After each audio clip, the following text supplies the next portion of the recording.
This stone is not really surrounding territory right now. This is not yet black's territory. Even if black plays a stone here, now this stone gets rid of most of the territory. So, plus white can still move out like this. I'm just gonna put this back. So basically this stone would be much better in maybe a spot like this, getting some actual territory. Or better yet, some place that hasn't been played out. This area is really crowded, right? This is one of the last places we would want to play if it was black's turn right now. Because when white leaks out like this and basically has all these stones in this corner coming out into the left side, this is now the most crowded side on the board. So this side is bigger, and this side is bigger, and even this side is a little bigger. So actually it's the wrong side to block on. So let's take a look at the other way.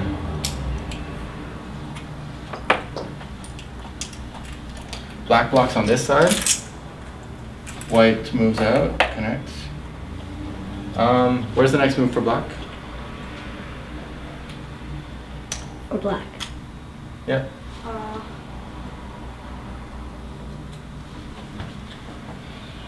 Any guess is fine. Just throw it out there. F4? E4. Okay, so F4, E4. So any other guesses? E3. E3. Okay, so let's start with E3. White to play. E2. E2. Okay, not bad. E4. Yeah, E4. So this is what when you play a move like this, you have to already have thought about this, right? Of course, your opponent is going to think about capturing you. Unfortunately, though, these stones are not captured.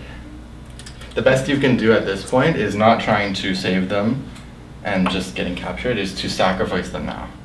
First, the tower here.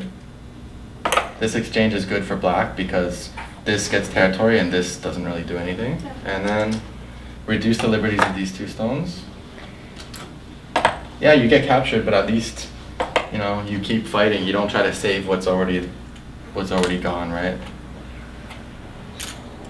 So now you just maybe connect here. At least you have this, right? But anyway, this is a little bit bad for black, so let's look at an alternative. Okay, F4. So F4 makes sense instinctively because you're walling off this area, right? The way you're using this stone is you're making, with this wall, this territory here. The one issue with this move is that if white plays this move, wedge. They can Atari. Yeah, the problem is black has too many cutting points now.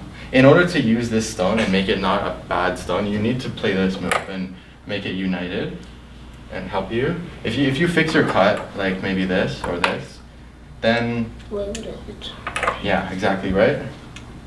And the corner is not small, right? The corner is like 10 points at least. And now this stone is miserable. It's really, really bad, right? You don't even want to make territory with this anymore. Just forget about it. Just forget. It has 3 liberties. So even if you play something like this, white can ignore that stone even exists and just like play this. Or at least this, right? Or attack the whole thing like this. At least even if black goes here, there's no 2 eyes here yet, right? So this is bad for black because there's still some weakness in this territory and it's not big enough to really match up to white's territory. Okay, so the simple move here is correct. I'm really good at dropping stones. Yeah, so what this does, okay, is it makes the wall bigger. It stops white from playing this, which is pretty powerful. If my opponent played somewhere else, I wouldn't even look at their move, I would just play here. So why is this a good move?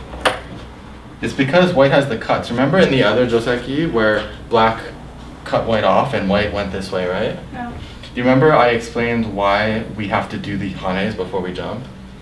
Get more liberties? Yeah, liberties. It's because there was a cut just like this one, right? That's why this move is a forcing move. So let's just imagine white plays here, right? Makes sense, right? Now black can just go here. And this is much better than the variations we just looked at, right? This wall is straight, no weaknesses except just this. And it's working together to make this territory. In fact, this is another way of playing. There's one weakness here, but it's not really a big deal because if white goes here, you cut. White has only 2 liberties. Then you can fix this side, play something like this to help this side and put pressure on these 2 stones. It's just a fight, right? And black has more stones in this area, so this fight is advantageous for black. So